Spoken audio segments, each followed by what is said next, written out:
That's fantastic. Oh, thanks. I have a knack for guessing. It's good. Not my favourite. The Comtesse. Oh, she's fine. I'm undone.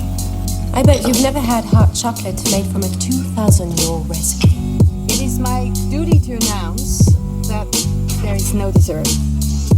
Because it's on Moo's boat. Any complaints? See me. Good evening, my name is Josephine.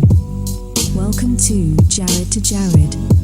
On this week's episode, the Jareds will discuss Lasse Halstrom's Chocolat, the North and South Winds, the significance of food, Johnny Depp's various French accents, and much, much more. Andiamo. It's beautiful. I mean, it's really a contemporary fairy tale about this wandering woman. She's the shamanic figure who wanders from town to town, healing the townspeople with her chocolates. However,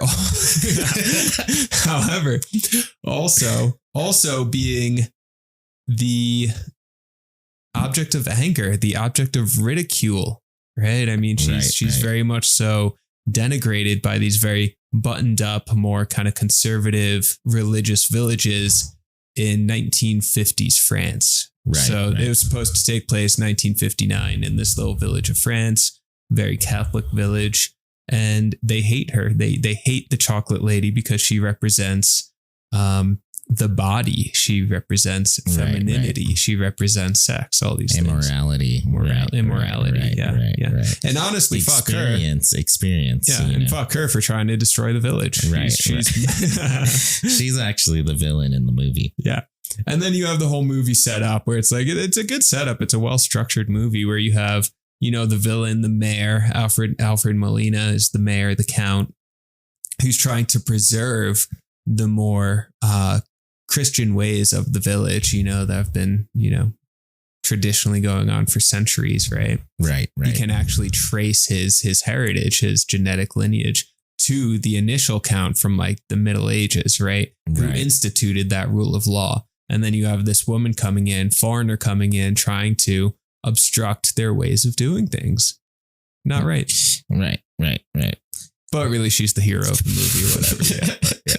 She's ruining Alfred Molina's village the whole movie. Yeah, exactly. But really, his arc might be the most interesting of the entire film because he goes there. This is what I like. We commented on during the movie is it is a movie purely of characterization. Yeah, like great characterization. There is a million times fold more characterization than that, and then in like Killers of the Flowers Moon. You know, oh god, yeah. Everybody from even the worst character, Josephine, has a good solid background. You know their emotions. You know their sociocultural place within. They all have a psychology. French village, right? They all have a psychology and a connection with one another. So that's one of the best aspects of that film for sure. And Molina is the count, the mayor of the city. He goes from the hyper conservatorium to at the end, you know, embracing change, embracing the new chocolaterie that's come through the town. And freaking, he ends up asking out Trinity, Carrie Ann Moss. She's in this, you know. Which is wild that she did The Matrix in 99 and then Chocolat in 2000. Yes, yeah. And just grew her hair longer. It's the same exact character. Really weird. Yeah, really weird back-to-back films, you know? But she plays the same character, which is funny too. Like, I don't even know how that's possible, but Carrie Ann Moss essentially played Trinity in Chocolat. Which in the new just kind of Disney this like cold, show, icy woman. She plays Trinity as a Jedi. It's hilarious. So that's who she just is. Like one cast. Yeah, she's so icy, bro. So one trick like, pony. She's like a beautiful woman, but you like look in her face and you're like scared. There's something like very cool and icy about her. Mother, you know? How could you? Yeah, she plays like the harsh, overbearing mother. You know. Yeah, wild. Favorite theme to the film. Go. Okay, yeah. You know, because I'm thinking about this because there's so many ways to start talking about this film because like there's a lot to it. It's actually like surprisingly dense, right? I mean, there's the fairy tale theme. You know, let's start with that fairy tale theme. Let's start with that. So the narrator, the voiceover in this movie reads like a 90s movie. They have the voiceover. They have like violin playing in the background, you know, the camera's coming in from like bird's eye view on the village, then kind of like swoops down, you know. Right. So it begins with the words "once upon a time," and then you see Vian, the chocolatier lady, and her daughter freaking blown around by the north wind, being blown into the village as they're wearing like these red coats, right? These like little Red Riding Hood right. coats, you know? So it's like very, very fairy tale, very kind of mystical, you know, there is magical realism going on, right? Right. So, and it is a hero's journey of sorts too. Yeah. You know, and like you're saying, part of her heroics is saving people, is understanding people. Yeah. Seeing them for who they really are in a good way. Exactly. You know, yeah. Finding the good in these people and drawing that out with her, with the manifestation of that love. Yeah. Within her chocolate. Right? Yes, exactly. I mean, she's deeply compassionate. You take the mayor, who's, again, kind of the archetypal figure of the conservative, traditional Catholic ways of being, right? And then at the end, he has all of these repressed emotions. You have this backstory where his wife left him, but he's not willing to admit it, right? So then what he's doing is actually displacing and kind of sublimating those emotions into his anger towards the chocolatier lady, right? Right. Like, bro, it's like, just acknowledge that you're sad. You don't have to now. You don't have to now persecute the chocolatier lady for trying to sell chocolate during Lent. You're in crisis. You can feel your feelings. It's okay, right? But because he's representative of the logical, analytical mind, he's not capable of going into the feeling mind, right? Until the end, his repression reaches a peak. And then he breaks into the chocolate store and just gorges himself on chocolate, right? And that's his like emotional release, right? And fucks up this whole festival, the chocolate festival. They had this beautiful display, right? All these chocolates in the shape initially of Aphrodite, right? This like chocolate statue of Aphrodite. And then this guy, the mayor, goes in, and what's he do? The first thing he does is destroy Aphrodite, right? Super symbolic, the feminine, the moony goddess Catholicism, figure. The like historic, you know, yeah. So he comes in, destroys Aphrodite, destroys all of these images of like Aztec temples built in chocolate, right? You have all this Aztec Mayan imagery because that was the chocolatier. She's like, her mother was supposed to be Mayan or something like that. This like Mayan priestess. Yeah. So this guy comes in, and in that sense, again, he's representative of like the very analytical, very traditional, very logical male figure, right? Who is deeply offended by the flow, by feelings, by femininity, by moon energy, essentially, right? So he destroys Aphrodite, but then consumes all of it, has his emotional release. And then Vian, the chocolatier, the next day, she sees him and she's not angry. She approaches him with deep compassion, gives him some Alka-Seltzer and says, you have a bellyache from the chocolate here. I'll help you. And I won't tell anybody. Yeah, and I won't tell anybody because what she saw was this opportunity for soulful opening and release. And she approached it with grace and compassion. She didn't care. All right, you destroyed my Aphrodite statue that I spent all fucking day working on. But it's not about that. It's about your soul. And I see the opportunity for opening. That's why she is the priestess figure. Right. Yeah. And think about how deep the Count's, the mayor's trauma really is. Yeah. I mean, put yourself in his position. He's the mayor of this small little village, right? He writes the sermon for the priest in the church, in the Catholic Church. Everybody knows him as button up, you know, clean, whatever, lives by God's standards. One of the most humiliating things he could go through is his wife leaving him, right? Yeah. It's like against the Jesus thing. Exactly. It's against the marriage. It doesn't fit the narrative. It doesn't fit his narrative at all. It's humiliating for him. Yeah. Like, you know, it's somewhat of like a cuckolding of sorts or whatever, you know. So he's so traumatized and hurt by this, right? Yeah. And he's the type of person that's gone around and he's made mistakes. He's judged. He goes into the salon and drops freaking some fire for everybody to like start talking crap, you know, in the village. And he is this symbol And when you are that symbol, you know, when something tragic like that happens, he was so traumatized that he lied about it. Yeah. That his wife was in Vienna. Right. And freaking, she wasn't in Vienna, you know. The embarrassment. Yeah. Yeah. And this is what we do. We get so traumatized, our ego. And that's what it was. Exactly. The ego gets so hurt, and we're so enveloped in our ideologies with Christianity, with the village, with the community, with the church, with how I view myself, with how much I study and write. Yes. And all this stuff that we then get convoluted and lost. And just like you're saying, we start displacing. Oh, it's the chocolate It's the fucking chocolate lady. Fuck. This causes it. This causes it. This causes it. Freaking Surge causes it, you know, and he makes it his mission to fix Surge. Yeah, he's externalizing all of his issues. If he can fix Surge, then he's, you know, he's already fixed. He's in a position to teach, but he's not. Right. He fails at that. Surge is because it's an inclination on him. Yeah. Right.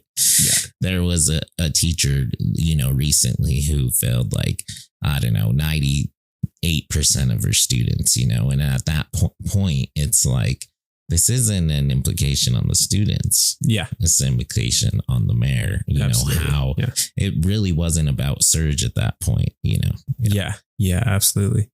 Beautiful. Yeah. I love all of that. And there's a density to that character, you know, the Count, the mayor, there's so much to him. And he's a wonderful character. You don't necessarily hate him. He's not evil, right? I mean, there's that point when Surge like lights all the gypsy ships on fire, right? Freaking potentially killing people. But this is Chocolat. It's ultimately a peaceful movie. No one dies. It's just like, you know, they lost a few gypsy ships. Scary. Almost died. And then Surge is like, you know, tells the Count, you know, oh yeah, I lit those ships on fire. Fucking gypsies, those animals, you know. And then the Count's like, you did what? You know, and he's shocked. He's like, and then Surge is like, well, you told me to do it, right? Right. Oh, this is interesting. And then you told me to do it. And he goes, I didn't tell you that. And Surge goes, you told me to take care of it.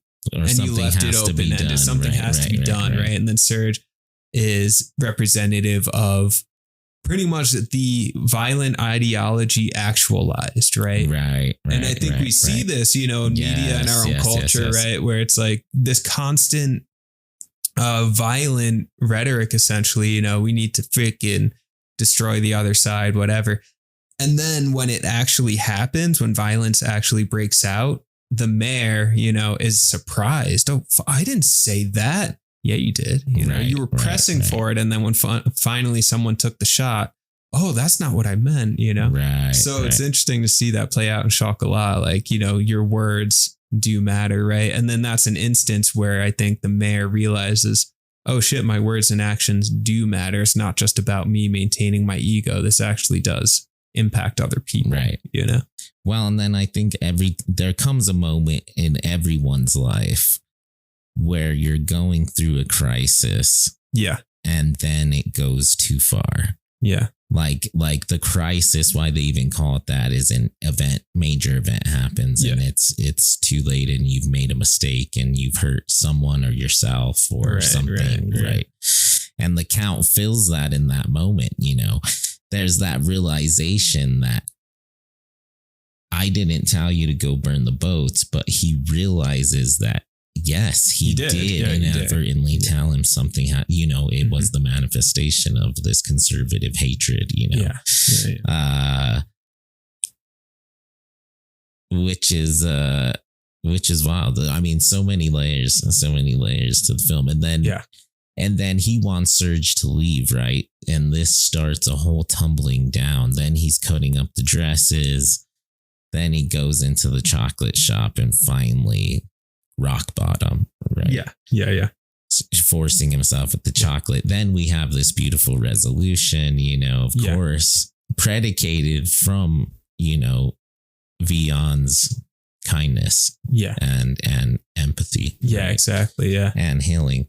But she's not just the healer. That's what makes Chocolat so good. She needs to be healed, right? Yes. Yeah. And she eventually gets healed as well. Yeah. You know, she sees that the south wind needs to be right? Yeah. Needs to be traveled and needs to be followed. And it's the North Wind, that the conservatorium that's been keeping her and her daughter constantly on the road, constantly in a loop, an infinite loop, right? And you can never be happy. Yeah. I love at the end, just like, cool, there is work that needs to be done by someone else now. Yeah, I love that, bro. It's like, yeah, because you have the North Wind. She's been doing this for freaking centuries, right? Her like wandering gypsy Mayan mother going from town to town, healing people with chocolate, right?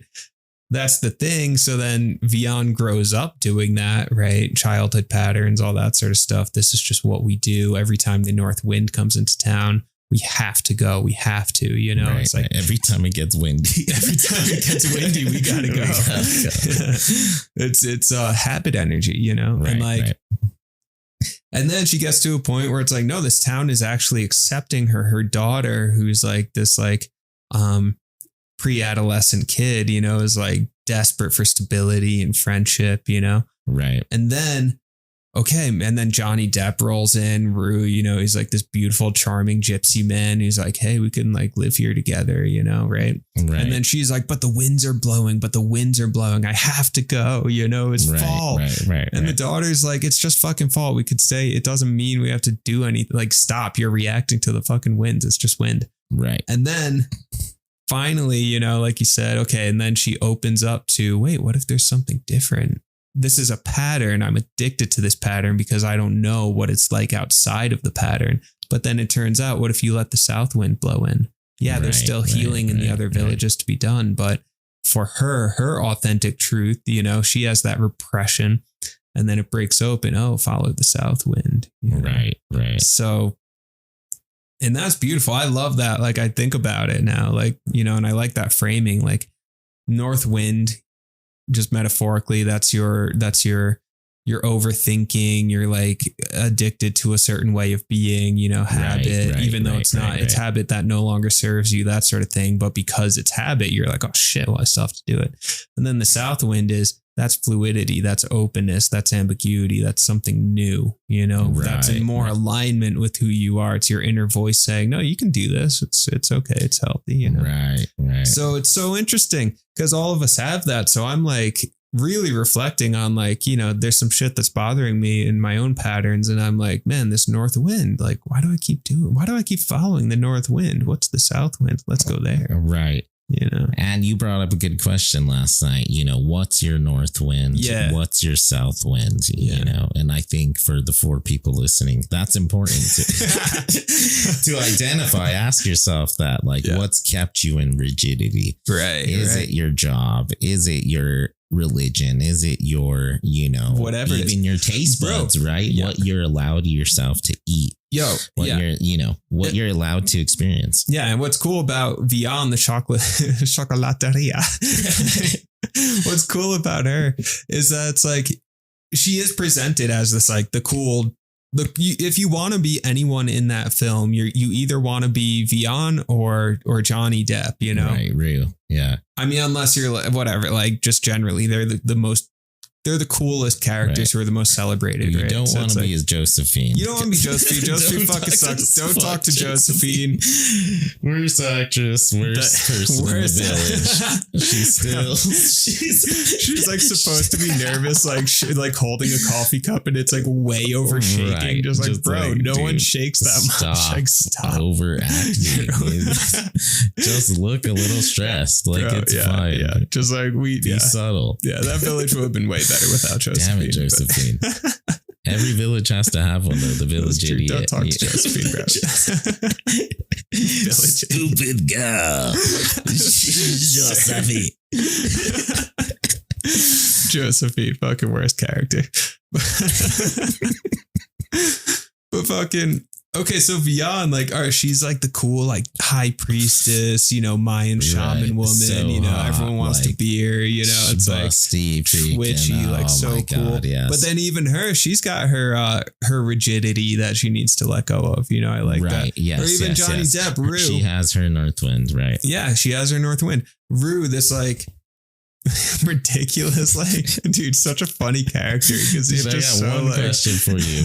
How is Johnny Depp bilingual in this movie, but he only speaks English? He speaks like 7 forms of English. You know, maybe we should get into that because, all right, there's this one village and it's this like freaking medieval French village. The same people have been living there for 500 years. But somehow everyone has a fucking different accent. Yeah. Like that's like one. It's not even a critique because I enjoyed it. It was hilarious. But like every fucking character in this movie has a different fake French accent. Right. You know, right. it's Serge is Russian. Serge is like Russian. Like the mayor is like sort of like Spanish or something. Right. Like at some point, Johnny Depp, nobody knows what Johnny he is. Depp bounces he goes from between like Australia to like Cantonese to American to like he's got this like fake British, Irish lilt that then like becomes American. He just does not know what accent he's going for. Right. He's just going for it every time. It's a different country. Just like Rue, where are you from, man? He's like, oh yeah, I'm from New Jersey. Oh yeah, you know, I'm undone. But I'm my favorite. I'm actually from the Green Isle of New Jersey. It's like what? But maybe he's such a good actor. Ooh, I just thought of this. That I know what you're gonna say, but no, he's just it's dumb. He's the river rat. He's from everywhere. He's from everywhere. He has accents from all the way down the river. Still, bro, I don't know. He's like, everywhere from New Jersey to Canada, but it's still somehow charming. You know, I feel like great grasslands of Ireland. I feel like the accents are like what Americans who've never traveled think European accents should be or something like that. They're like these like charming, like sort of, I don't know, just like mid 20th century. You know, they're like fake accents. Like just, that still convey like this like charming, archetype of the town. Anyway, Rue, he's got his, right? Because his whole thing is like, I've been on the river. I'm a river rat and freaking guitar playing gypsy. I'm get kicked out of every town I'm in. You know, he's like, the wandering musician figure, right? And then he has his shit where it's like on one hand, oh man, so cool, so sexy, the like wandering musician. That's such a cool archetypal image. But then he's also like, man, maybe it'd be nice to like settle down with Vion, super hot. Like I can hang out in the chocolatier, you know, it's like help raise cool kid, a cool kid, you know. He's like, maybe me and my gypsy friends need some grounding. We need a home. Right. You know? All managed. And that's hard for him to do. It's hard for him to say like, no, I'm here. I'm home. You know? Right. I'm undone. And that's what I was going to say. He's part of the South Wind, right? Yeah. So there's kind of like a yin yang going on here where, you know, Vion or the village opens up and starts experiencing, and the South Wind is Vion and Rue settling down. Yeah. Rue comes back in, Vion stays. The village is there, like making chocolate, you know. So it's very much about community, back to be a bear. Yeah. You know, it's Vion was the lone wolf, right? Yeah. Right. You know, freaking frustrating Anouk, her daughter. Yeah. Finally, she realized I need to be a bear, you know. Yeah. And whether Rue was staying or not, you know, he was still there. And freaking there at the end, he was part of the South Wind to like, as a positive reflection of that new bear lifestyle. Yeah. One final comment on the accents. I'm here to say that I think it's completely fine that we fake accents in movies in the 90s and 2000s, especially like French and Irish and stuff that, just some random village, because Europeans do that to Americans all the time. Colin Farrell, freaking all these people you think are American actors. Yeah. You see an interview of them. They're like, oh yeah, mate, you know. Yeah, Chris Hemsworth. Yeah. Chris Hemsworth. He's an Australian guy. It's like, Mel Gibson. They're always faking freaking American accents. What's the big deal? I don't mind. I think it's fine. Yeah, whatever. I don't know. They can do it. I mean, it is pretty silly, but either way, it's fine. Yeah, but that's like fun. I don't know. It's like, it's also fun, like, I don't know. In Chocolat, it's like, it's fun. It's funny. It's part of the aesthetic of the movie, you know? Right. Because it's a fairy tale. It's fake, you know? It's not like, Right. Yeah. Back to the gypsies, though. I think that love the gypsies. Yeah, so cool. Good. You know, you're selling stuff. You're playing music. You're traveling. Johnny Depp. You have your home with you.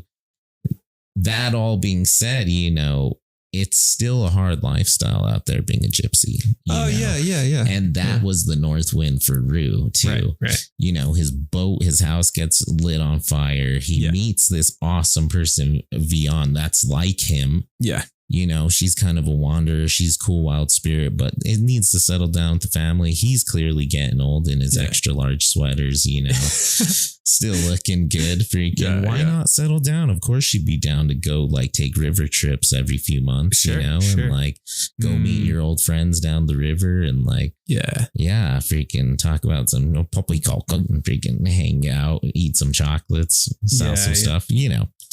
So I think that, again, I think that there was a north and south wind for all the characters within that. Exactly. Yeah. Within that thing. And that's what's cool. I like that. You know, it's like just as human beings, that's one of our things. We find even the priest, pattern that fits. Yeah. The priest too. Yeah. Oh man. I have one question, but I want to, one thing and then the next, but like, all right. So I talked to this astrologer like a few months ago, right? Can't remember if I mentioned this on the pod or not. It was pretty cool. It was a good conversation. But one of the things he essentially told me one of my north wind and south wind habits, right?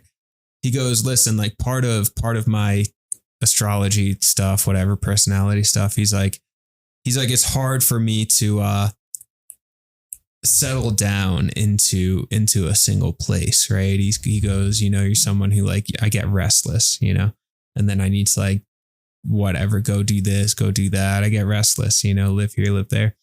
And he goes, part of that's this like grass is always greener kind of thing. You know, you're always chasing the greener grass. You know? Right. And then he goes, that's fine. You know, be the river rat. He's like, be the river rat, you know, sail the river, freaking wandering gypsy. He's like, that's fine. Astrologer says, he goes, you're still young, do it a few more times, whatever you want to do. He goes, however, at some point, you'll want to change your relationship to that pattern, to that north wind, you know, where you're not just going from one place to the next, because you never put down any like real roots that way, you know, or like build anything. He goes, but that's an energy, that restless energy is always going to be there, and you're always going to have to work with it, have outlets for it. So he goes, for example, like put your roots down, you know, find a home, whatever, buy a house, all that sort of stuff.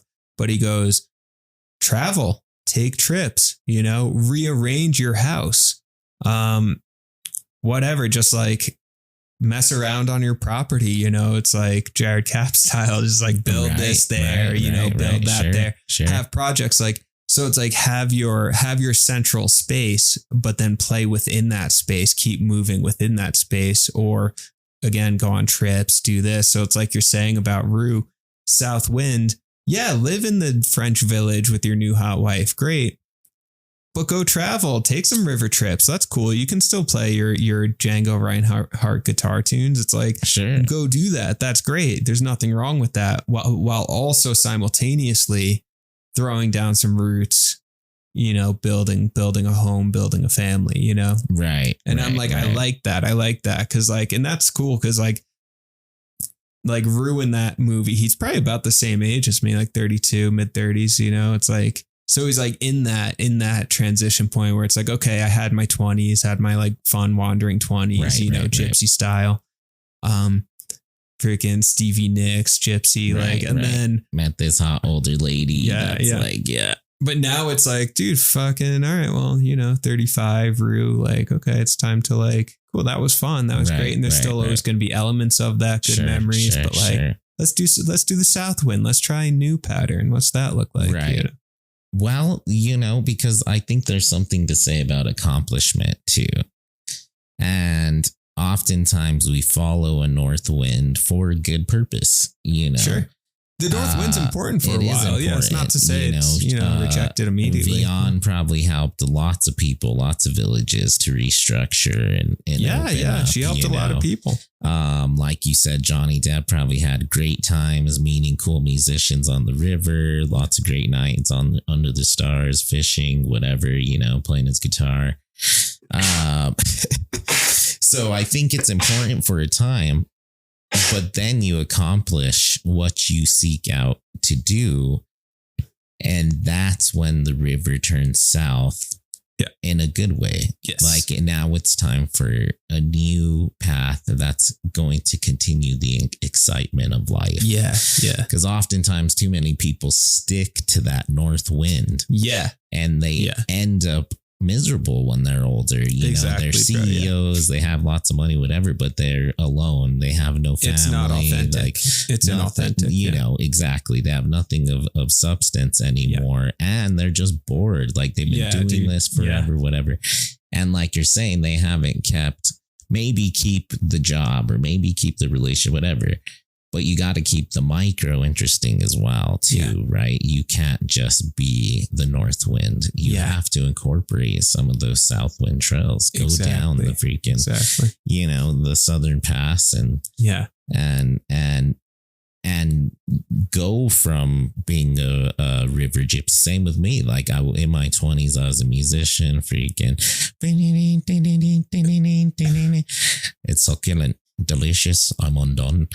But you know, but I feel like I accomplished a lot of that life. I experienced it. It was great. It was fun. Friends, relationships, whatever. You know, now that I'm older with my kids and stuff, my priorities are more, you know, closer to the south wind now. That's where I find happiness. If I kept going north, I would ruin what is making me happier, which is south. Yeah, exactly. Always follow your nose, Gandalf. Yeah. And exactly. And it's a constant process too, you know. It's like, I don't think it's like you do it once, you know, okay, this guy, you know, he switched from the north wind to the south wind once when he was 32. And then like that's the thing. It's like, it's about constantly being fluid, constantly reshaping, constantly residing in that space of openness and ambiguity, right? Because it's like the south wind becomes the north wind, right? Because it's like, cool, you had this north wind that worked for a while, you know, Vian's wandering around, and then, okay, it's time for a change because her daughter's going to hate her. She's getting exhausted, all this stuff, right? Move into the south wind. Now we're going to stay in this town, right? But then if, you know, after like 20 years, she's like latching on too tight to staying in this town, you know, her daughter Anouk wants to like go to college or something. And she's like, no, you got to stay in the town because the south wind, we have to be here. No. Now you're turning the south wind into the north wind, and you need to. right. And you need to keep shifting. By the telescope. But yeah, okay. Keep shifting, keep moving. Stay on your feet. Right. We just figured it out, I think, right now. Did we? With Chocolat did, at least. Because especially what you're saying, that's enlightening, man. Yeah. Because you know, the world is a circle. It's not a square. It's a circle. And freaking, you go north long enough, you start going south, but then you go south long enough, you start going north. Exactly. It's a 3-act repetition of going with the winds. It's when you start walking against the winds, you know, or you stay in one single direction. Yeah. You know, without accepting the transition back to the south. Yeah. That's when you stop being a buffalo, you know, because there comes a point within the north and the south winds where you're going to have to sort of walk against that storm, obviously within Chocolat, right? Yeah. But then, and I think that happens with life because when you're younger, you need that north wind. Yeah. Shit, even when you're really young, you need the south wind. You need to like hang out and play and whatever, hang out with the villagers, be little man cub, right? Yeah. And then you need the north wind, 19s, 20s, structure, whatever, get into your 30s, this. Then mid to late 30s, Rue, whatever, Vian's age, you need to go back to sort of the south wind, a little bit more structure, get back down to earth, you know. Exactly. Raise a nuke and you know, go through the full cycles of life. This is the hero's journey. This is the tarot cards. This is all of it. You know, it's But then when we get older, through the full journey. Kids get older, we're older and stuff like that. I think we can fall too much into complacency. Then the north wind needs to get back and let's go and take a continuing education class or something. Or travel more. Rick Steves, get out there, And that's what was cool, like working with high school kids when I did, because like they were so open and fluid, where you would have a kid who like, maybe they're trying to find their south wind, right? So this kid like one day would come in dressed like pretty normal, whatever. And then like a few days later, they're all gothed out, so they're trying that on. They're like, what's this like? Right. And then like a few days after that, they're back to like, I don't know, dressing like, I don't know, whatever, just normal, whatever. They're playing with different aesthetics, right? Because they're like, what am I? And they're trying to find the one that fits. Manifestations of who they, themselves at that point, right? In transition. And that's cool, and I'm not saying that like, we need to be as like searching as like a 15-year-old or something, because that can be too much too, where it's like, okay, fucking all right, you know who you are now, do something. Right. But you also don't want to be like, okay, I figured it out, at like 25, I know who I am. These are my politics. This is who I am. This is my job. And that's it for the next until I die. Right. No, you want to go back into that like creative space where it's like, oh, okay, that creative application of, okay, what's something new? What's something new? What's this? What's that? Right. Yeah. Yeah, I like that a lot. I was listening to Bill Burr's podcast, and he's talking about just taking his son to this really cool drum store in LA. Yeah. And watching his son light up. And like both of them they're playing the drums together, and like he'd play a beat and then his son would play it, and then his son would play a beat and he'd play it. And like it was like this really cool moment, Yeah. Bill Burr's like 60 years old, Oh, is he? He's that old, huh? So like finding that new, wind even in a later age is throughout all stages of life. Exactly. It's funny that you mentioned that too, because I recently, this week a student came into the class. I had ended class and the student came in. And I was like, this student looks familiar. Like, is he in this class? Yeah. And then he's like, hey, what's up? I was like, hey, how's it going? And he's like, just wanted to say I was in your class last semester. I was like, oh, yeah, I remember you, man. Like, you still watching Anthony Bourdain? He's like, oh, I have a big Lego set. So every time I do, I just put it on in the background. I was like, nice. But I didn't really recognize him because, like you said, he's from semester to semester. He's really changed. Yeah, like his aesthetic has changed. He seemed to have more confidence, whatever. So, yeah. Chocolat. Yeah, there's a lot to it.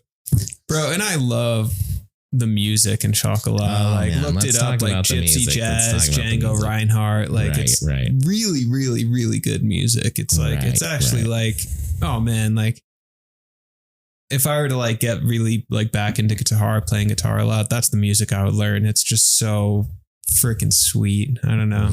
Right. Whatever it's conveying is just starting fantastic. up a gypsy jazz band for sure. 100%. It's so sick. It's very danceable. Playing at French bars and cafes and chocolateries.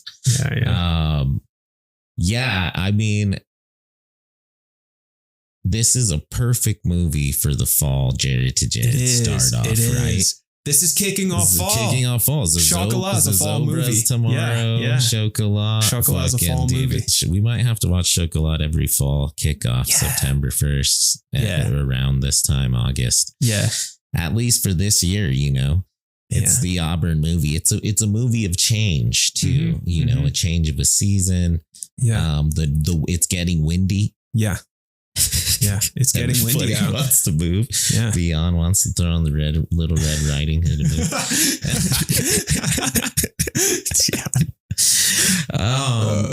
But we were talking before we move on to macro aspects of that movie, sticking to the story. There's that good moment where a nuke drops her mom's ashes. Yes. Yeah. Talk about and that. She's like, it's going to be drops the grandmother's ashes. The grandma's man. Yeah. Chintzy. Yeah. Oh, so hot, Chintzy. So hot. Yeah. Mayan priestess. Yeah, so awesome. I would sin for Chintzy for sure. Sheesh. Chocolate. But it's a good moment, and try to look out for that moment, and we should too, as well as friends. The breakdown of the North Wind. Yeah. You know, that where you have this whole entire story built up into this object, right? Yeah, and, exactly. You know, going to Baudrillard, the symbolic object, them, right? That is ultimately meaningless. You know what I mean? Yeah, it's just an object. You've poured all this stuff and are ruining your life over. Yeah. You know, ashes of your grandma, which she probably wouldn't have want you to do. You know, and then boom, go ahead. Yeah, everything you just said, and then Vian caught up in the North Wind. Why is she caught up in the North Wind? It's not just patterns and what she's used to, or like, you know, I made a promise to myself that I need to follow the North Wind. It's because that's her way of honoring her dead mother.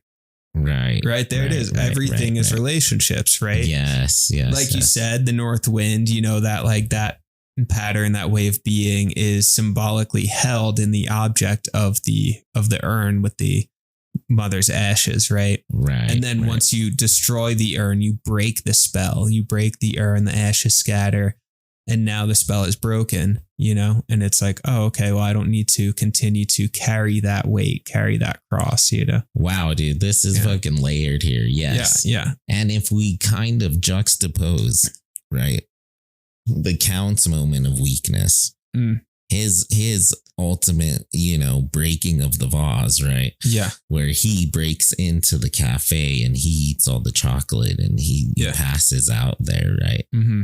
Then he is moved by a moment of empathy and understanding. Yeah. Same thing happens to Vian via Anouk. Yes.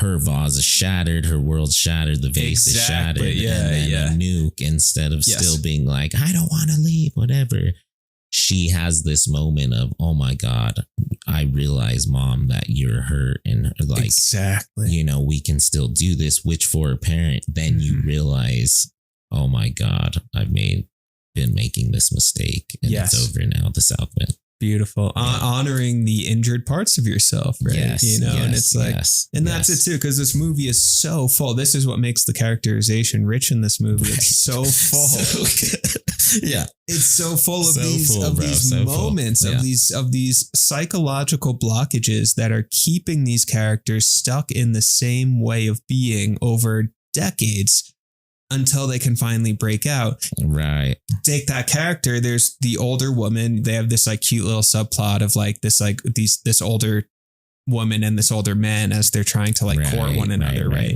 And the reason the older woman won't date this older man is because she's in mourning for the loss of her husband. And it's, there's this joke where it's like the film is supposed to take place in 1959. And then Vian is like, when did she lose her husband? Like, you know, 6 months ago or something. And then the old man's like, no, she lost her husband in the war. She got blown up by a German grenade. And she was like, yeah, but that was 15 years ago, World War II. And he goes, no, the war before that, 1917, you know? And it's like, wait. So for 42 years, this woman's been holding on to the memory of her husband, right? So again, injury, right? And not willing to let the wound heal and move on, you know? And then the chocolate helps us to let go of it. And there is some like, okay, there's that like shamanic psychedelic healing background of it, where it's like, you know, the sacred cacao in Peru, right? It's like they drink that in order to, ceremonially in order to heal from trauma. Essentially, what they're really referring to is like, well, probably that actually, you know, there's a bunch of different substances, but also you know, the ayahuasca thing, all that sort of stuff. Yeah. Psychedelic cult. Exactly. And we talked about that too, how like movies, art can actually serve a similar function, if not the same function as like a psychedelic release, right? Right. Because what it really is, it's just cathartic release. When you go into a psychedelic state, and whether that's with drugs, meditation, whatever it is, what you're doing is heightening those deeply seated emotions that you're not in full, the subconscious emotions that you're holding on to, you're making them conscious, maybe even putting them into symbolic objects, breaking the objects, whatever it is, in order to release the energy there. Via identification, right? Within the self. Yeah. Exactly. Yeah. So it's doing that. You can do that, you know, in like a psychedelic journey where there's a line in White Noise where Don DeLillo says a novel is just real life, but more compact and numinous. Right, that's what it is. It's the symbolic energy that is within life. It's the emotional energy that does pervade all of life, but turned into a pill, essentially, you know, made more compact, book sized. You can read it, you can consume it. You know, a tab of acid, you can consume it, and then it opens up into this experience the same way that a book does, the same way that a movie does, the same way that a piece of art does. It's this little portal that's compact and numinous and helps us to reach this cathartic experience that helps us release the north wind so that we can sail on the south wind. Right. You know, so that's what's going on. Yeah, I agreed with all of that. I mean, we were talking about that moment. I think Shakespeare, one of the kings, King George or something, didn't go to war because he watched one of Shakespeare's plays, like King Lear or something. It might have been like King Lear or King Richard or something like that. And it changed his heart, you know. It was actually like this moment of transformation. Yeah, compassion, empathy, whatever. And that's really all like psychedelics do, is they unlock something that's already within us that we can unlock on our own, right? Yeah. But I think it's important to do it like in a healthy way, which Beyond had to realize too. Yes. Everyone did, right? Yeah. The Village had to as well. One quick side point, you made me think of a good one too, back to the joke, right? It's funny because you realize that the north wind is oftentimes a simulation. Because she wasn't actually mourning her husband. It had been 42 years. Like that was the joke. Yeah, right? Exactly. Yeah. But she thought that the village thought that she had to mourn her. Yes. So she didn't pursue the guy. And the guy thought that she was in mourning, which is hilarious. Yeah. So he didn't pursue her. So there was this confusion. Yeah. And then once that was broken down through experience, chocolate, you know, eating whatever presents, an act of love, right? That, yeah. Or presence. Like a gift giving, you know, they were connected. And they broke down those walls of the conservative walls of the north wind. Yeah. And then they're eating chocolate chicken. Dude. But we have to realize that, same with Beyond, you have to realize that, no, you don't have to, every time it gets telling windy, you have to no one's telling you have to move to another city and start up a new cafe, blow all of Anouk's college savings, you know, and pontoon. Pofoon or whatever, and you know, just do, like Colin Cowherd always says, don't try to get happier than happy. You know, you find happiness. You realize that we were talking about this a couple months ago. You know, realizing that if you could levitate above your lawn, you realize that not only is your grass just as green as everyone else's, it's a lot greener than most. Sure. You just got to cultivate a little bit. Yeah. Yeah, that's rich. And you said something there too about like the experience of eating chocolate too, right? Where it's like the north wind is so disembodied, right? When we're caught up in our patterns, all that sort of stuff, it's in our heads, right? Right. That's like a head experience. You know, this is like meditation teaching, right? Where it's all about getting back into your lived present experience, feeling the air in the room on your skin, feeling the wind, the smells in the room, you know, incense or something if you're in like a meditative setting. It's experiencing the village when they're cooking for Beyond at the end, right? Yeah. And she's speechless, you know. Dancing, being back in your body, right? And that's the thing where it's like tasting chocolate, like really, really being shocked into awareness essentially through the senses, right? It's actually that experience that allows us to then let go of these north wind kind of brittle patterns, which are really just ideas. They're invisible. Right. Because like you're saying, it's like, Vian, who's making you freaking travel on the north wind? Why is it so hard for you to say, I don't want to do this anymore? Right. Who's making you do it? It's you. It's just, it's the super ego, right? It's just you putting pressure on yourself to do this thing that no one else gives a shit about. And not allowing herself to be proud of herself. Yeah. Yeah. You know, the ego so much sometimes is be better, win. You know, Vian, keep going. Keep going. You're this, you know, Christ complex when it's like, Vian, you're awesome person. You're super hot. You have a cool daughter. Yeah. You have money. Like, you're a hard worker and you're dating Johnny Depp. Like, you found it. You did it. Like, now it's time to enjoy. You know, follow the south wind and, like, you know, I'd stop being friends with Josephine, but maybe so annoying. So annoying. I'd be friends with Carrie Ann Moss instead. But, Also, the grandma got such good casting. You know, the whole movie Judi is Dench. just Judi Dench. Just man, what about my picture? Oh man, she's her so accent good. too. Like, what is it? You know, she's British. She's just British. She is British, but she decided to do like a different accent for the movie, which is a great. And then that kid is disturbed. Luke is so disturbed, right? Yeah. Right. And he's disturbed from the north wind. That's what the movie's trying to say. Yes, is exactly. If you raise your kid, he's so repressed. In a repressed state of the north wind. Well, you know, they're going to start drawing pictures of dead birds. Yeah, he's literally drawing demonic art, you know. Right. Like, I saw this with the high school kids. Like, there was this one kid in particular, I remember. He was at our school for like a couple months, and then I don't know what happened to him. Like, I don't know, whatever, went to a freaking mental hospital or something. But like, this kid would draw these drawings, right? And they were, I swear to God, they were like satanic. If I was a Catholic priest, soon I will be.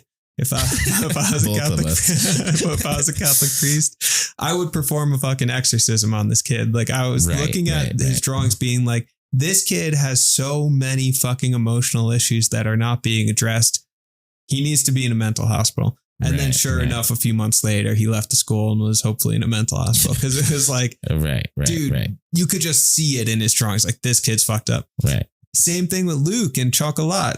Kids drawing fucking dead pigeons. Like, you know, he's just so pissed off. But that's because like he's so repressed by the society, by his mother. He can't he's not allowed to go ride a bike and embrace life. So then he embraces death. We got to write a book, or, you know, a book on Chocolat. Let's do it, bro. Because every single character, even the kids, have a crazy cool arc. Like, seriously. They're a new cast. Every character has a really strong traumatized child from the moving and stuff like that, you know, and bullying. She has Pontoon, who's the kangaroo, you know, imaginary friend. And so many Disney movies have copied Chocolat ever since, you know, It, freaking If, and like, you know, Inside Out and stuff like that. Right. You know, but she's finally able to give up and say goodbye peacefully to Pontoon at the end. His name is not Pontoon. It's not Pontoon. It's definitely Pontoon. Oh, Pontoon. Oh, I think that's what Johnny Depp calls him. Freaking a Pontoon. Oh man, completely undone. But the disturbed kid, right? He doesn't have a relationship with his mom. Doesn't have a relationship with his grandma. He's like, he's Schwartz, like doing weird art on the side of the road, freaking everybody out. Yeah. But how does he get healed? By the love of his grandma. Exactly. She gives him that really crazy, like, you know, Frankenstein style book of poems and stuff. And absolutely wretched, isn't it? Yeah. And freaking through acceptance, and then acceptance of his mother. Yeah. There's that final cool scene where he's in the village helping everybody make chocolate like a normal fucking kid. Yeah. And what I really like, you can see yourself in so many different characters, right? Right. I didn't identify with just one character. I identified with all of them. I identified with Luke, big Luke, time. yeah, Luke, like, exactly, like shy, repressed kid who's has this like creative outlet, but is like crazy stories, pretty mental stories. Yeah. I identify with that kid. Songs. I identify with like Johnny Depp, River Rat Gypsy. Absolutely. I identify with freaking Vion, the like healer side of myself. Totally. I identify with like a Nook, this like lost, I don't know where I belong as a child. I identify with like the priest, right? The priest, bro. The priest who is like, he's like, I'm trying to do a good job, but imposter syndrome at first. Yeah. And then he stands up to the mayor and actually teaches him and the rest of everybody that acceptance is. I identify as the mayor, the part of myself that is so attached to the North Wind and wants everything to be structured, right. Just loves the village. Yeah, loves institutions. Right. Loves Jolly. See, and that's one more thing, the power. Loves Jolly. That seems hilarious, bro. Beyond's power. Part of her power is this ability to break through the wall of shame, right? I had this experience when I was home in New York this past month, right? I was sitting up on the dunes at night overlooking the water, right? Just doing this meditation thing, right? And hanging out with a friend there talking about like shame. Shame kept coming up, right? So I'm just sitting with shame,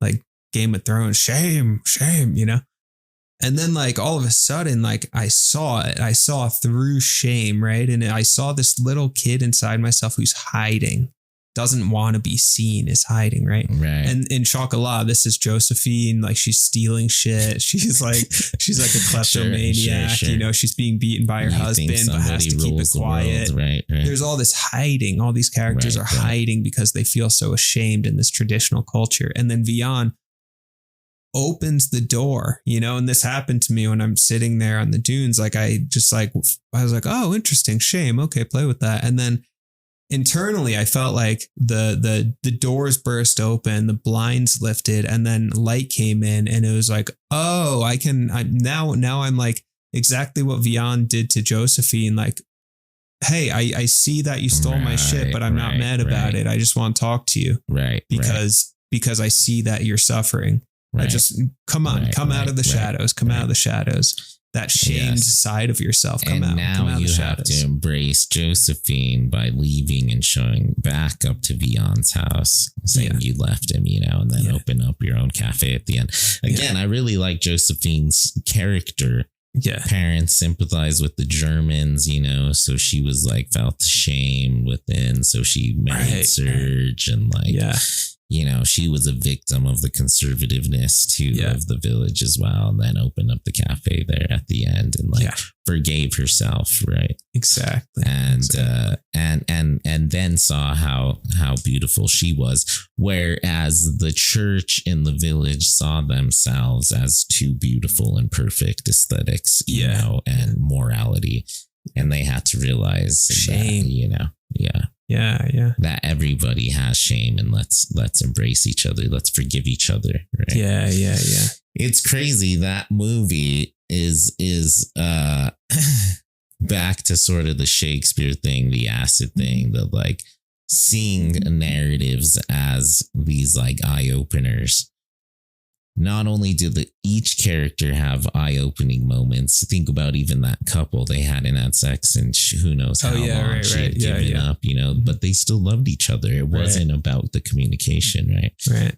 He just wasn't able to get it up. He just needed some almonds. The guy had, the guy had ED, erectile dysfunction, and that's what this movie's really about. Yeah. Ate some chocolate and like physical romance. They're together. They're partners. Freaking everyone is happy. Yeah. But everyone has an arc. Everyone like it changes, and it's crazy for me on a macro scale. I remember seeing that movie, 2000. I was like 13 years old. Mom took me to that movie at Vargas Mall, saw it in theaters, That shit blew my mind, man. Like Vion was my spirit animal after that, like throughout my teens and my 20s. And like Chocolat got you through high school, bro. Chocolat got me, man. And not only did it like show me that I could leave the religion and that was the more moral thing to do for myself.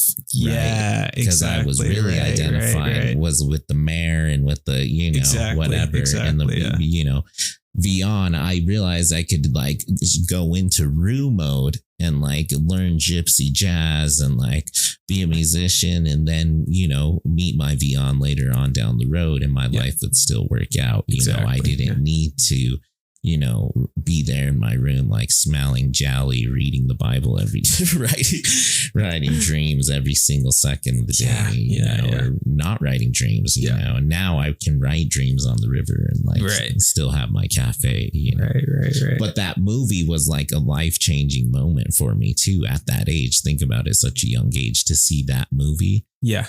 Being in a conservatorium of like, the Jehovah's Witnesses and then seeing like in a transition where I had a girlfriend at that point and then was like, boom, Vion, awesome, freaking inspirational, man. It was like watching Shakespeare in that moment. Yeah, exactly. Yeah. So the movie actually helped you break the north wind mold and move towards the south wind.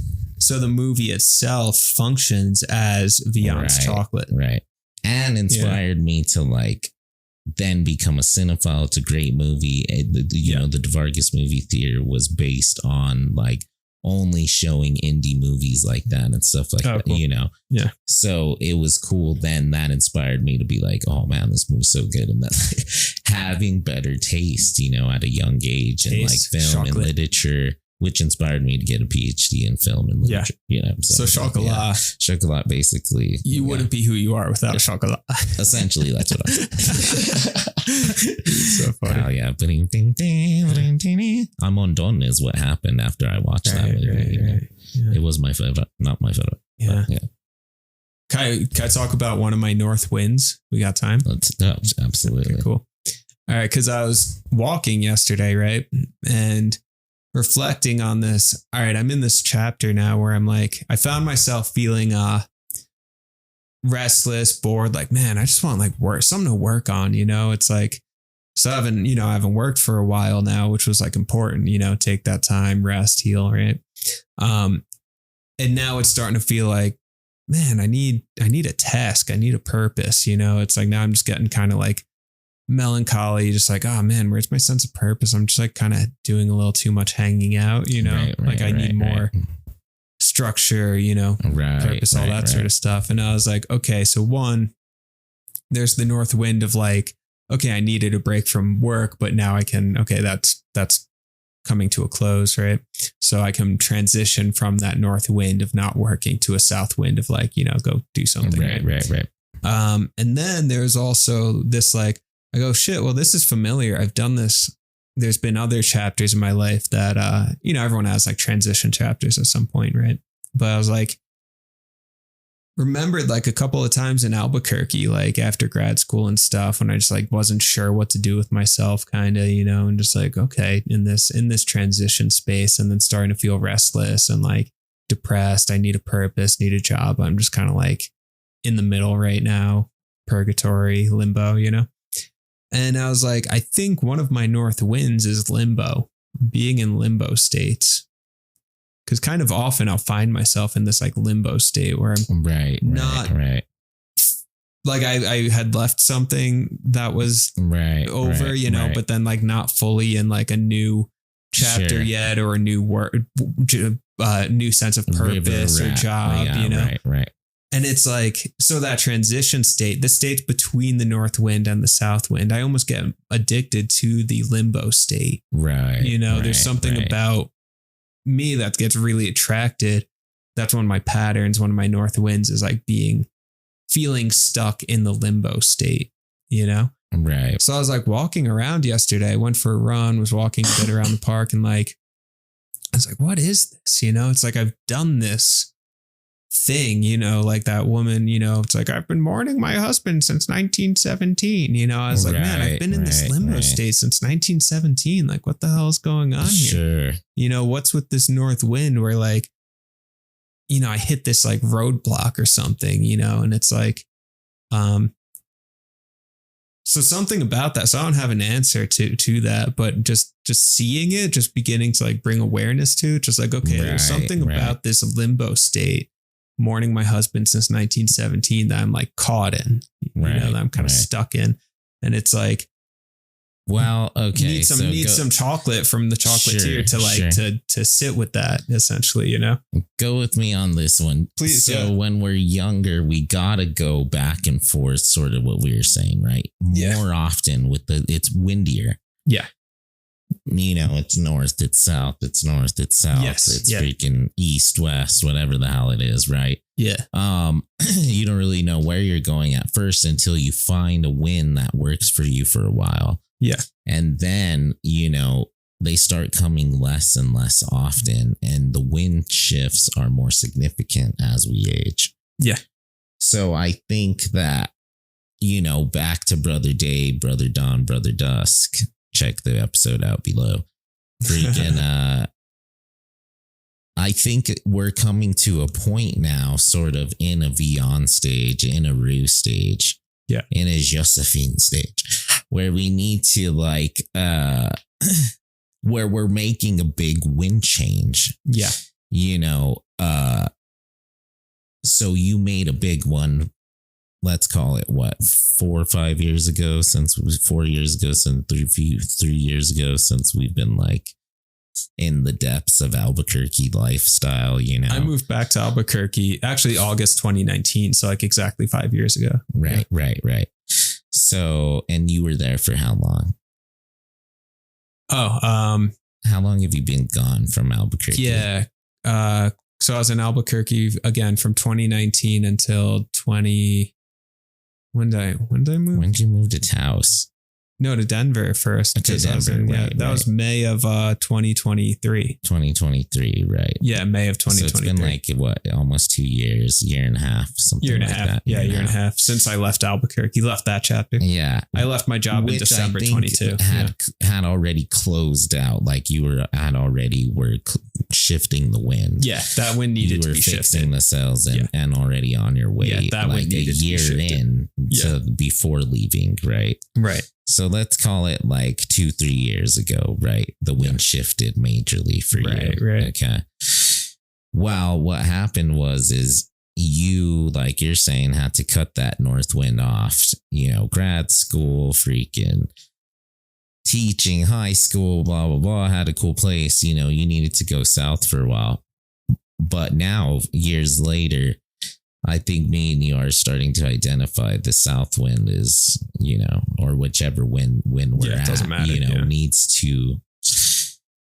has gone north. Yeah. Right. Another shift needs to be made. Yeah. That sort of thing. It's sort of like a reflection, this echoing of what I hear you're telling me is the south wind of, not having the traditional job, the house, the roots, this and that has turned north. Yes. It's turned into the conservative. It's turned into the thing that's repressing you, Yeah. And it's the north wind that is going to free you from that. It's your chocolate right now that you need to seek, right? Beyond's wandering has now become stilted, has now become brittle and stiff. Exactly. Yes. Yeah.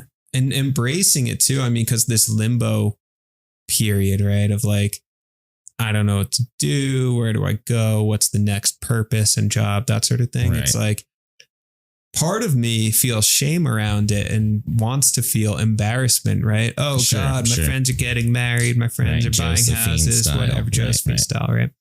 I'm just same. I'm going to do my wins here next. Yeah, totally. There's a level of shame and embarrassment around it. Oh God, I'm not doing what I'm supposed to be doing. Right. Sure. Not on that traditional track. Right. But instead of shame, embarrassment, instead embracing that and saying, okay, sit with it very deeply and very openly. Yes. What is the taste? What's the flavor? What's the feeling of this limbo? What is it truly to be in this state and embrace it fully, right? And feel it, know it, be with it. Because if anything, the limbo itself is the portal that then, it's like you have to go through chapter 3 before you get to chapter 4. So it's like you need to do chapter 3 as deep as possible. Yeah, meet your surge until you. Yeah, exactly. You stupid man. No, for sure, absolutely. That it's that transition. It's sort of like waiting for the train. J.K. Rowling. And that moment of transition and in that limbo, but you still have to pick a train. You got to go down which path is better for you. Yeah, my wins are. It's funny because we kind of yin and yanged on this. My wins are in same sort of like timeline. I feel like over the past maybe a little bit longer, like 3 to 4 years for me, it's been a real focus on a north wind, like with relationships, with work, with school, finish my PhD, all this stuff. I had some really cool relationships with some awesome girls that I liked, didn't work out, whatever, it's fine. But have been like on this beyond like or the count, just like I'm not done with the sermon yet, freaking Alfred Molina in my room, like writing and like I got to figure this out, like healthy relationship, this and that, this north wind, north, there's right? There's a pressure there. And finally, like the vase has broke, I don't know, like essentially, or maybe it's going to, I don't know, but I feel like watching Chocolat again has broken the vase. Freaking broken the vase. I like absolutely. That metaphor too. Yeah. Ooh, good episode title maybe.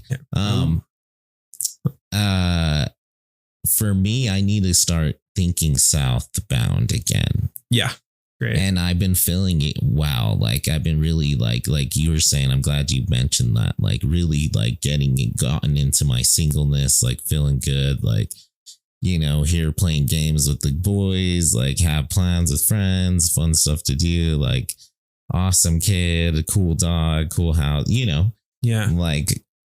like honestly pretty happy and have had like fun relationships with cool people I like. And, I don't want to ever be the person to be like, tell people like, oh, well, I don't want anything serious or this and that, because that's not true either. Right. Sure. Yeah. I don't necessarily want to be in any sort of conservatorium of yes or no, just like Vion, right? She didn't judge the count. They're friends there at the end, he's eating chocolate, fucking loving it, Yeah. And she was celebrating in front of the cathedral, right? Yeah. With the churchgoers and all this stuff. We're not rejecting the church either, No, not rejecting it. Keep all the progress I made from my north wind. Yes. Right. Both of us must do that. Both of us must do that in this moment of transition. Right. But now embrace the coolness of I have freedom, I have time, I have awesome people. And hopefully, one of these days, one of these relationships will work out for the longer term, which would be great if it did. But in the meantime, I'm loving it,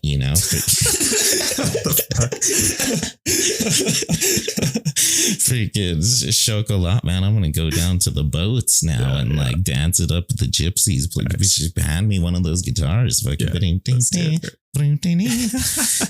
so. Yeah. It's good. And I think ultimately what we should reject most of all is rigidity and the manifestation of hatred, which is seen via Surge, right? And just that's the scary thing about limbo. Maybe Surge is the limbo, is sometimes we could get in that limbo stage where we don't know where we're going and sort of we end up drinking too much or getting into, like me and you had some hard times at times in Albuquerque at times, college, whatever. And freaking, we can identify with Surge too. Yeah. And that's the thing. I don't hate Surge necessarily. Like I felt sort of bad for him too, like he fell into like substances, whatever. And this ideology of the church, whatever.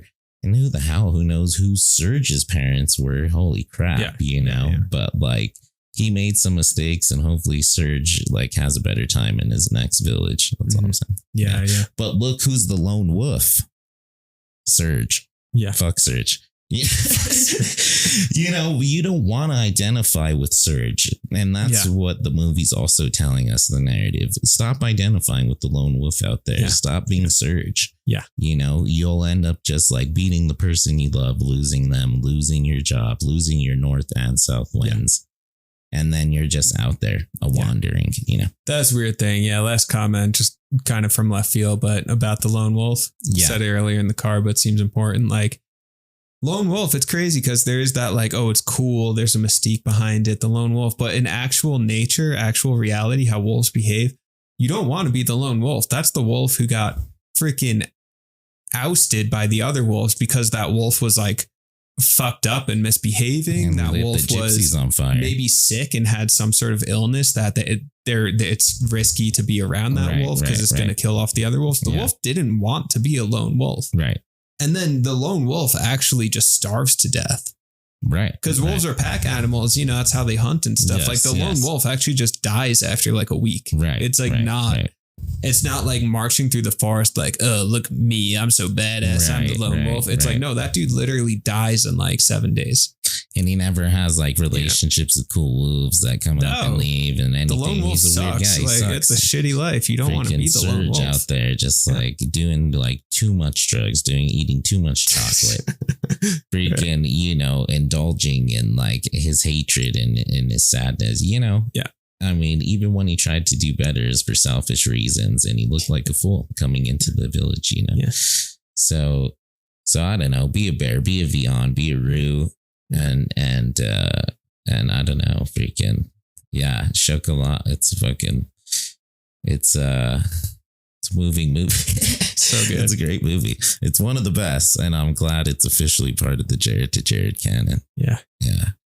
To build on that notion that these shame parts are hiding, right? And then you have the Vion figure who's like the higher self, healer, whatever, that part of yourself that is full of compassion, opens the windows, opens the doors, you know, airs out all the secrets. The truth will set you free, that sort of thing. You know, Josephine's all kleptomaniac, full of shame, you know, stealing shit, hiding. Right. Literally, when like the first interaction that Vion has with Josephine, glad you're bringing this up. Yeah, Josephine is literally in a like back room closet trying to steal shit. Right. And then Vion goes all the way. She's literally stealing at the church in the beginning. Exactly. And this is the shamanic journey, right? Because Vion goes all the way into the back room closet area, freaking where Josephine's essentially hiding, right? And then even Josephine's husband, Serge, is like, she's not here, you know? She's like, Josephine's hiding, being hidden in the back. Vion cuts all the way through into the back and says, you know, come on, the door's open. Like, it's okay. Your secrets we're clearing them out, you know? So you have to bring light to that shame part, you know? So for this like limbo side, my north wind of like limbo, it is just about like clarity, openness, you know, just again, embracing it, being with it fully rather than pushing it away. Cause it's actually the pushing away that strengthens these things, right? You know, this is the Freudian shit. It's the more you repress something, the more you push it away into the back closet, the more that it wants attention, really. So the more it's going to steal, like Josephine, the more it's going to rebel, the more it's going to obstruct your life, all of this stuff. Right. So for me, there's this like limbo thing and shame around that. So going into it, opening to it fully. And then it's from there that, okay, now it can begin to shift. It's like, I see you, you don't need to steal anymore, you know, and using the metaphor of Josephine stealing as like, that is the repression made manifest, you know? Right. So that's exactly it, just going into it. And then that's the speech that the priest gives at the very end, where it was something like, there's no more exclusion. He's like, we don't exclude, you know, that's not where God is. God doesn't care what you've excluded.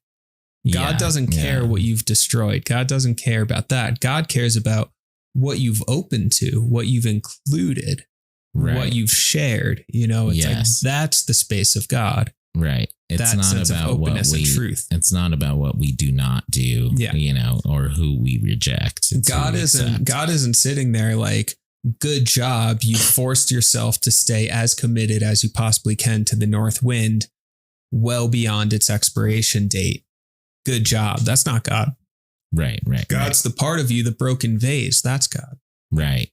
Exactly. You know, and the priest says that at the end, and it's, okay, there's the conclusion. And doing that not at an internal level, you know, my limbo thing, Josephine's kleptomania, you know, you do that at the internal level, you know, liberate these pieces of yourself, while also doing it at the town level, the cultural level, you know, whatever that, like, fucking Josephine, the Josephine of the town. You open to her, and then she stops sucking so much. She stops being so shitty. Well, exactly. And then Josephine, what it really is she's a manifestation of our own fear. Yeah. She's afraid. Yeah, of course. You know, and she, in that moment in the back of the kitchen, she tells Vion, you know, people are talking about you, you know, this and that. Because, you know, misery likes company. And in that moment, she's so afraid she's identifying with the people that suppress her. Yeah. Right. We become our suppressors. Yeah. And it's not until she recognizes that fear through an act of empathy and acceptance and love via Vion that she then can, you know, release that fear, realize that, you know, she's in charge of her own life, not the North Wind, not Surge. And there is that really beautiful moment there at the end where she's looking great, healthy, hair done up. She owns her own cafe. She's fucking fully single, badass Josephine, you know, there at the end. And that's when she's most desirable. Shit, that's when, you know, freaking Ethan Hawke's gonna roll into her cafe and she's gonna fall in love, you know. Yeah, exactly. He's gonna fall. Oh, Josephine, you know, this is so good. This cafe you opened, you know. That was a little too heavy on the the Ethan. A little too heavy on the Ethan, but yeah, the Ethan. Dial it back a little bit, and then that's good. 1961 Ethan, right? Yeah. Josephine. We're doing accents. It's the Chocolat episode. You know what? If Johnny Depp didn't play that character, Ethan Hawke could have. Oh my God. It would have been a different iteration, but Ethan could have played that character. It would have been better, I think. It would have been better. It would have been a little more sincere. Johnny Depp's not sincere. He doesn't feel sincere. Ethan Hawke, very sincere. Very sincere. You know? Yes. In fact, that's why I love him so much, isn't sincere. Yeah, no, exactly. I mean, that time we had him on the pod and he was just such a good guest. Right. The things he said about the pod. Yeah, so good. Guys, check out that episode, Jare to Jared, interview Ethan Hawke. Link below. In the notes. Yeah. Comment, follow, tell your friends. Yes. So another thought I had on it as well is, before we leave that moment as to what you're saying is, I also experience this shame, right? And shame is fear. Because it's not real. It's a manifestation of the village. It's a communal, you know, it's not actually in reality, right? You don't have to react or be whatever anybody tells you that you are, right? You can be better. You know, there's this good scene where in Rings of Power where they think this person is Sauron, right? Yeah. And he realizes, they even make him remember thinking that he's Sauron, you know, but he realizes through the love and empathy of a Heartfoot that he's good. And at the end, they're like, he's not Sauron, he's the Istar. Freaking, you know, which is Gandalf. And and the third wizard's like, and Gandalf says, I'm good. Lifts up the scepter and freaking zaps them away, you know, because in that moment he realizes that he shouldn't be ashamed. He's not Sauron. He's not Josephine inside. He's not Surge's pet. He's nobody's pet, right? We're all Gandalf inside. We can be good. Yeah. Right. And the Heartfoot tells him, you know, which is she's like a hobbit, right? Tells him, you know, you're not what they say you are. You are, you know, what you do. You are who you are, you know. And same with Josephine. She had to realize she wasn't a stupid girl or anything like that. That Serge told her an idiot or her parents who defected to the Nazis. She was an awesome woman like Vion, right? Who, you know, embrace herself, have friends, go dancing, hang out with the gypsies, you know, she was deserving of love. Yeah. You know. Mm-hmm. So, but one other point, and that's the shame, right? The shame and the fear, and it's getting over that fear, getting over that shame, where we can really embrace the beauty of our true selves, who we are. Another point I wanted to make about the movie was the depiction of senior citizens. We have such negative depictions of seniors, like, you know, in this current contemporary society.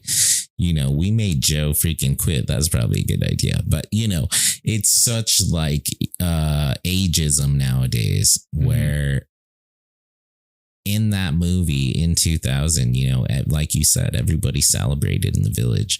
In fact, Judi Dench there at the end, she's essentially assisted death, right? But it's a humane thing. She's able to live. She's a free spirit. She didn't want to go live in a nursing home for another 3 years. Getting injected by drugs. She wanted to go dance, have a party. That's what was important, and spend time with her grandson. She wanted to be a human one last time before she died. She accepted that we all die. And the most important thing to her wasn't her job, wasn't the north wind, wasn't what she did, whatever. It was that south wind of experiencing her life for one last moment. You know, and you know, the other senior characters, they have like funny roles, but they have arcs, and they're human, you know, they're humane. They're fully realized within the narrative, you know. And shoot, we're kind of losing that, man. Yeah, I like that. It's Reading Rainbow. You know, we had that episode where we talked about Reading Rainbow. Reading Rainbow is the beautiful, multicultural, multi-generational image of what the United States could be. You know, it's this really optimistic 90s vision of what we could be. Everyone's like reading, everyone's well educated, everyone's like participating in like democratic discourse, you know, like that's what America could be, you know? Right. So, and I think Chocolat also gives us that. You're right, you know, and it's about reintegration, because that's what it is, right? It's like you have Judi Dench's character, who's this like isolated old woman, you know, her daughter freaking hates her or whatever. It's like, isn't allowed to see her grandson, separation of the generations. And then where does the healing happen? Through the reintegration of Judi Dench with her grandson. Right. You know, and then they both give to each other, because, and see, and this is the beauty of viewing humanity as like a single organism rather than all these factions. You know, the beauty of it is everyone's giving without even realizing that they're giving, right? Because the grandson, what he's giving to his grandmother is this youthful joy, you know, this energy, this like old people love being around kids because it's like you get to enjoy like their energy, this youthful and kid it's energy, her descendant, you know? Right? It's exactly, sort of like a vision of her eternal life living on past death. Exactly. Yeah. And then and then what she giving to him, you know, she's giving him wisdom. She's helping him come out of his shell. She's giving him maternal love, you know, all this. So it's like, so then they're a single organism in that way that's feeding itself constantly. It's this cyclical feedback thing, you know, that's happening. Right. Rather than all of these isolated factions fending for themselves, you know? Yeah. Yeah. So Reading Rainbow, Chocolat, that's who we really are. Yeah. Right. Jesus. The village, the Jesus village, you know, but it's important to realize too, that as a village, you have to keep a healthy mindset, you know, as the collective, in a group of friends, as a family, you know. Yeah. It's important not to jump too much far down, you know. Josephine, you know, who's the worst or whatever, you know, show some love and acceptance out there as well. Yeah, and like, because Chocolat shows as well as like the ability or the like, you can really see how agoraphobia became a thing, as well as sort of like this fear of the market, the fear of the villagers, and like talk and, you know, slander and all this stuff, you know, because really it could drive you mad when all you're worried about is what the priest says, what the freaking mayor says, you know, should I go eat chocolate? Should I not go eat chocolate? Should I sell chocolate? Should I not, you know, should I go to the gypsies? Should I not, you know, whatever, the list goes on. So I don't know. It's important also as a collective to keep a healthy mindset on the collective wind direction. Is the village going collectively in a north wind? Exactly. Even like I'm thinking of like being part of an English department. Are we as an English department going to south wind? We're going to north wind, right? Exactly. What because really there at the end, the thesis of the movie is everybody is directionless almost. Like they found their location, right? Yeah. They found where it wasn't about wind direction anymore. It was about embracing that we have been blown to the place where we need to go. We finally have arrived. It was about arrival. Yeah. Yeah. And embracing, you know, accomplishment. Yeah. And community and family and love, you know, what's most important in this world, you know, and found via food, which is interesting too. So, yeah, that is interesting. Yeah. Right. Yeah. And that made me more. And yeah, let's get into the food. But before that, it also made me think more everything you're just saying about like the connection between shame and fear. Right. You know, because I think of like myself as a really shy child, right? You know, and right. I think a lot of shyness, social anxiety. I mean, it's that shame. It's exactly what you're describing. Oh, should I eat the chocolate or not eat the chocolate? Am I going to get ridiculed? Am I going to get yelled at, right, for doing this rather than this? So then it freezes someone up, you know? Right. And then it's like, oh, is this how like normal people behave in society? Did I say the right thing? That question, which is really a shame-based question. Did I say the right thing? Did I do the right thing? It's shame-based and it's fear-based, right? Right. You know, so yeah, those things are deeply, deeply linked. God, and I'm thinking about my limbo thing, which part of it is, did I do the right thing? Am I doing the right thing? Say the right thing? Right. Uh-oh. Because really, shame, Josephine's in limbo, you know? Right? Yeah. She doesn't love Serge. Yeah. And she can't free herself. Yeah. You know, so she's in this, you know, shame, fear. You're so afraid you stay in limbo. What if I do the wrong thing? Same with me too, man. Yeah. The south wind, that's what I've been meaning to say too, is the north wind of like the conservative relationship, nuclear family ideology, ideal. Yeah. Is there was shame behind not being able to accomplish that, right? Not manifesting that. Right. And feeling like a Josephine, just like, oh, I don't want to go out with you. Freaking, you know, so scared and whatever. And like, you know, and it's just like, dude, it's completely fine. Even like the people that you know that are in relationships, it's a hard road. It's not the easiest, right? No. Either.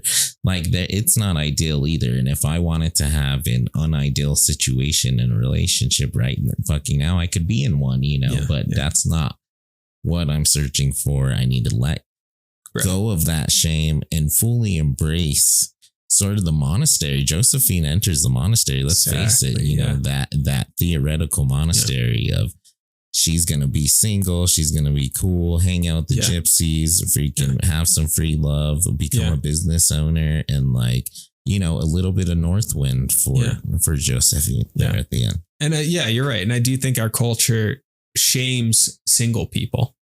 Yes. And not only shames, there's actually financial repercussions to being single. It's actually way more expensive to be single than it is to be coupled, which is fucking crazy. Oh, yeah. So it's not just like this like cultural, emotional shaming of single people. It's also this very real economic impact on single people, which is like really weird. That's actually very wild. Right. Why? I don't necessarily know. Go ask Foucault, I guess. But like, yeah, going back to the shame-based thing around family rearing. Right.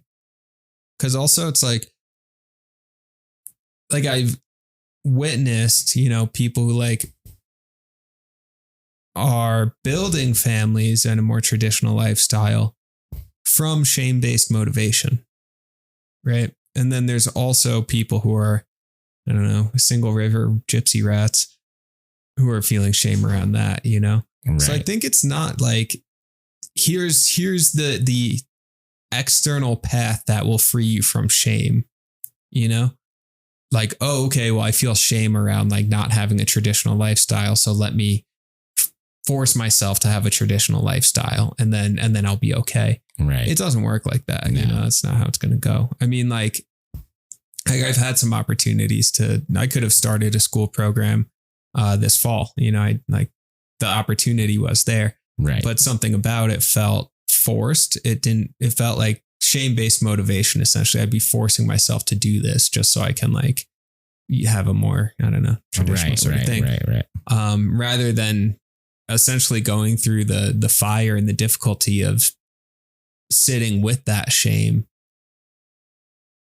independent of external circumstances and seeking to clear it out, work with it, deal with it.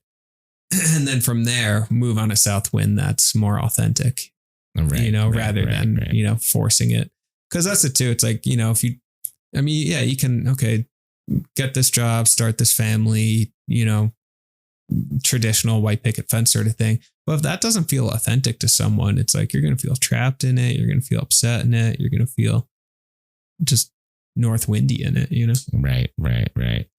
And a lot of those decisions are based out of fear. And it's like the lobster, right? We're saying being single, being in a relationship, it can be north and south conservatorium where you're going too far this way, you're going too far that way. Yeah. And really it's spanning from like shame, Yeah. It's like, well, I don't want to like my single friends. I get in a relationship, they're all going to judge me, like, and be like, why aren't you hanging out with me and this and that? And then you like feel ashamed and be like, well, screw that. I don't do relationships, nothing serious, and you're putting yourself in a pattern or the opposite, or I do this too much, whatever. Yeah. And the cool thing about Josephine is her change was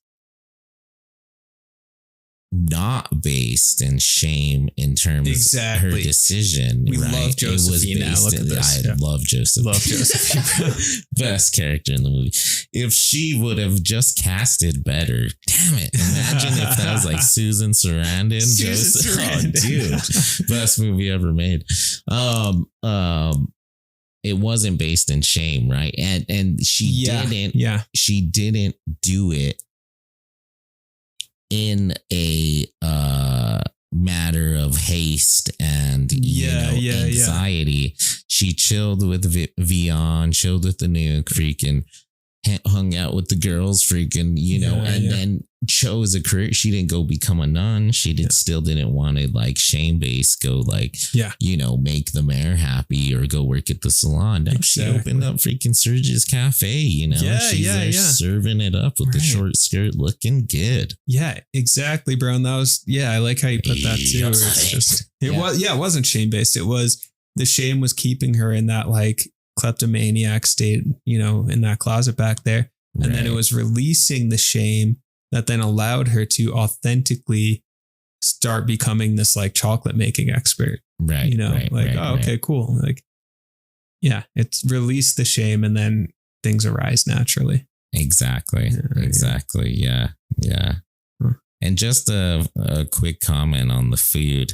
Yeah. Because I've, me and you love Anthony Bourdain, the culture of food, social. I've taught the rhetoric, food, all this stuff, continue to. It's a great illustration of the power of cuisine. I think that movie, cool. Yeah. The power of food, the context of food. Yeah. the rhetoric around it, the historical, cultural, the Mayan, the taste, the flavors, how we see the food, Judi Dench is like chili and chocolate. Freaking. Your cinnamon looks rotten. She loves it though. Freaking gives her a little perk. It opens up our minds. It teaches us how to be human. And it's not just about the experience of eating the food. Yeah. It's the sensual aspects of the food, the smell, the taste, the look, the sculptures, the art of it, the aesthetic of it, the beauty of it. It's the spirituality of the food, spinning the wheel, playing the game, finding out what's inside of you. And of course, it's about the process of making the food, which is a very human connection to the village, to each other, to old recipes, to the dead, to our seniors. Yeah. She tells, Carrie Ann Moss, have you ever had a hot chocolate made from a 200-year-old recipe? Freaking. There's a tradition there. There's a lineage. There's connection. Yeah. Dude.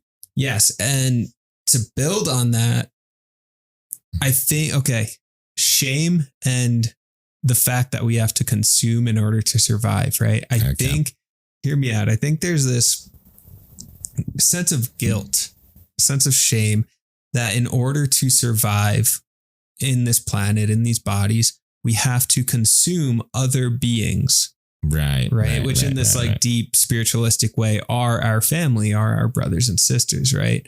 Brother cow, St. Francis would walk around, brother birds, brother lion, sister sky, all these things, right? So it's like the fact that you then have to consume, sister cow, there's a deep, deep, deep guilt in there. I think it's very subtle, but there's a guilt in there. And this is what drives a lot of people towards vegetarianism, veganism, is a sense of guilt. But even that, you still can't avoid the fact that it's like, someone told me that apparently plants scream at a really high frequency, so you can't actually hear it as they're being fucking cut and chewed and stuff, which is wild. Right. Whether or not that's true, the point's there,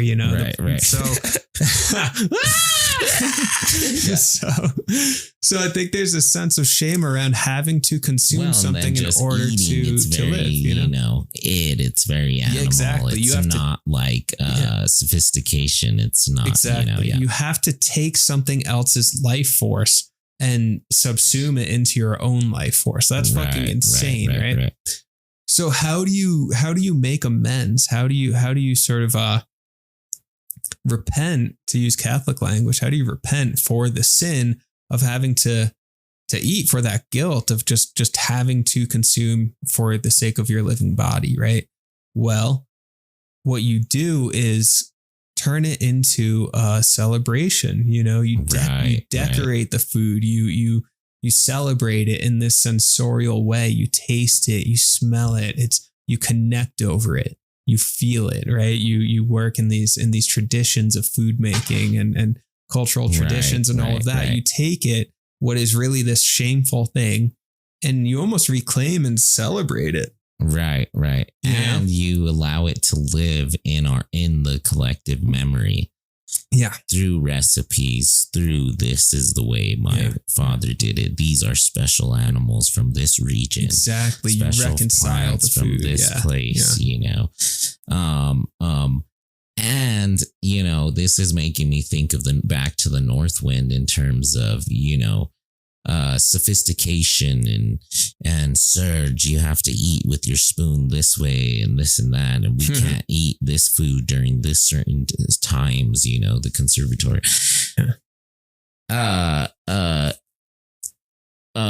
There's that great moment where they're all eating finally at Judi Dench's party, and they're just chocolate on their mouth, and it's fucking, because what happens is they're looking at each other like a pack of wild dogs. So just like, oh, this is so good. Reveling in it. Loving it. It's almost like, it's a freaking orgy experience of just, eating and enjoying and experiencing, what happens with the North Wind is it makes us forget our id. All we get into is the super ego, the super ego, this, the church, my shop, my wandering, my, I have to go, be in silence for 14 weeks. I have to go teach for the, whatever the hell it is. It's tight. It's tight. We There's forget pressure. to be animal. Going back to, we forget our id, back to Freud, and food connects us back to that. We can experience, we can be a pack of dogs and freaking, just chow down and look at each other, freaking chocolate everywhere, just feasting on food. Cause the connection to it is health, sustenance. We're going to be alive. It's evolutionary. It's historical. It's a beautiful thing is what it is. Yeah, exactly. And there is something to the North Wind. There's something to the conservatorium, right? Because you mentioned let's say religions or whatever, they're like, you can't eat this food at certain times. And actually every religious tradition has that, growing up in Catholicism during Lent, which this movie takes place during Lent. It's hilarious. On Fridays, you don't eat meat, right? Right. And I remember as a kid, that was always like New York, all right, we're just going to get pizza on Fridays during Lent, So no meat on Fridays, right? You have in Jewish traditions, the food has to be kosher or whatever, slaughtered in a certain way, all that, or Islamic traditions. It's like the sacred cow. You don't mess with that, all this. So it's I think that those prescriptions around how and when you eat a certain food, that can be used as a vehicle for celebrating food, for the sanctity of it, saying this is so important that we want to respect it, that we want to be really conscious of it, that we're not overindulging in it, that sort of thing. But then it the North Wind comes in and it's okay, well now you're trying too hard and you actually just cut that woman's head off because she ate a piece of steak on that Friday and okay, you missed the point. You went a little too hard on it. Exactly.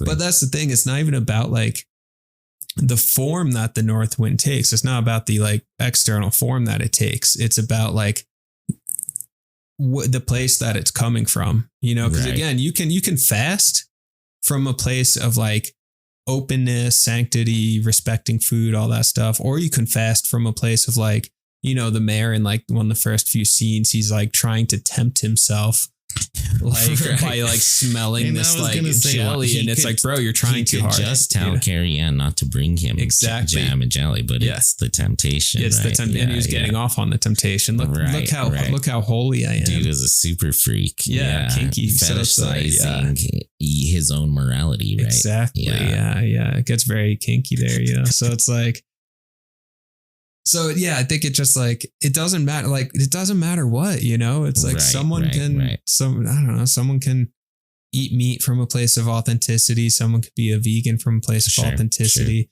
Someone can raise a family from a place of authenticity, or you can do all those things from a place of inner authoritarianism and shame-based motivation. Right. It doesn't even matter what you're doing. It's just the spirit behind it. Right. Either Bivian or Josephine, the choice is yours. But yeah. I like what you said though. Conservatism is an essentiality, I think, to the human experience too. It's part of it. Because think about in terms of recipes, right? And the 200-year-old recipe. The reason why that's a thing is because it was conservatively not blended and ever changed ever. Right. That one recipe always stayed the same. So thus it was a celebration sort of in a good way. Yeah. And that's the thing that Chocolat is saying. It's about being balanced, right? Yeah. But then we would never have awesome Hawaiian, Mexican infused restaurants. You also need to remember to test those bounds. And the food is actually a physical manifestation of the storyline narrative within each character themselves, right? It's cool, respect food, Lent, all this stuff, but also celebrate and indulging in change and taste and flavors with chili and the hot chocolate and this and that, but also being undone by like respecting the history behind who we are, what the food is, what it was as well. On behalf of the Jareds, thank you for listening. Follow, comment, and tell your friends. The Jareds will be back next time, and always remember, don't worry so much about not supposed to. Enjoy your night.